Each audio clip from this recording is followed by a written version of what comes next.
What's up, ladies and gentlemen? John Blackwell announced his return to Wisconsin, and I thought that was a newsworthy event to hop on here and share my thoughts on what that means for Wisconsin moving forward, what that means for John Blackwell moving forward, but I don't think it's a big shocker that he's returning, right?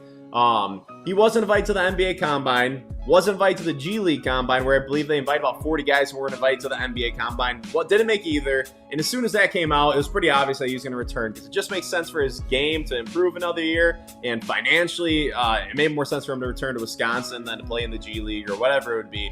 And the reason why he's back another year and why he's not high on those big boards is because he's too much of a tweener. At this point in time, he's not a true point guard, and then at the two guard position, he's only 6'3". Now, if you're going to be 6'3" in the NBA, you got to be a freak athlete, like a Donovan Mitchell, right? You got to be super twitchy, super explosive, and he lacks that high-level athleticism at the NBA level to compensate for his lack of length. But you see him returning alongside Nolan Winter, and you bring in Nick Boyd, and I heard that the Wisconsin camp is pretty optimistic about that trio coming in, and that is a formidable trio. But my question is, what's this team ceiling, right?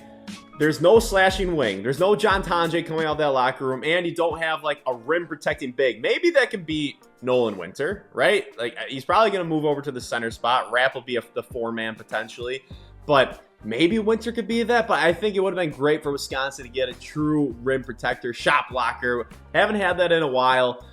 So I'm curious what their ceiling is. I think there's going to be no doubt that Wisconsin's going to be really solid next year. I think they're going to be a top 25 team.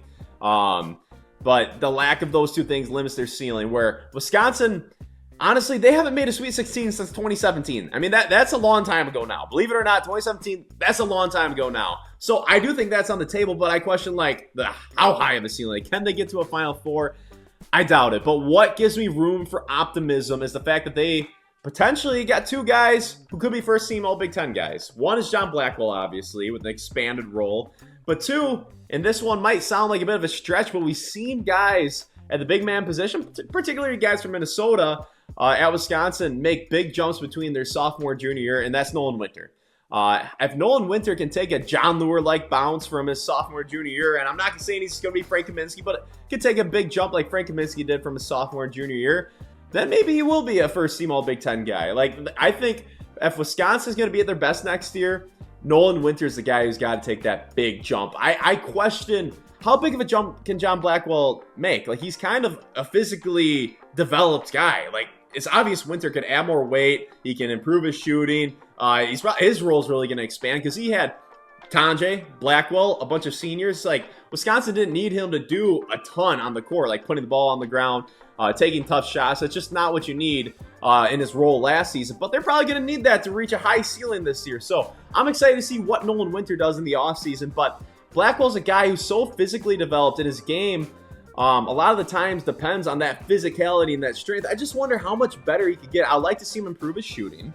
Like, his three-point percentage should go up. And I'd like to see him just his decision-making. He made some questionable decisions at times.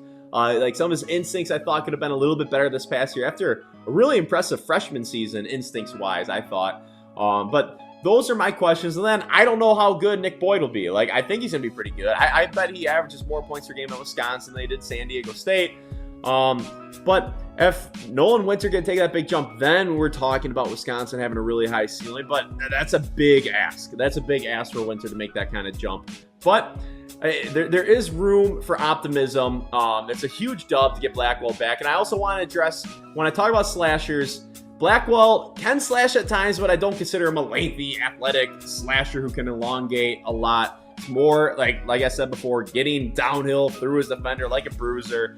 So it'll be interesting, but I would just love to see Wisconsin make a second weekend. That's what I'd really love to see, and I do think that's on the table. Final Four, everything needs to go perfectly. Boyd needs to play way better than he has in the past. Blackwell needs to take a big jump. Winter especially needs to take a big jump. Rapp needs to be ready to go right away. Everything needs to go right for them to be a Final Four level team. But I think a second weekend is on the table, which is exciting, because we have spent a long time since we've seen that. And that's all I got for you this video. I think this is a huge dub for Greg Gard. This will be one of his better teams. I just am curious about that ceiling. But thank you so much for making it to the end of the video. If this is your first video with me, make sure to like and subscribe for more college basketball, more Badger content, and I'll see you next time.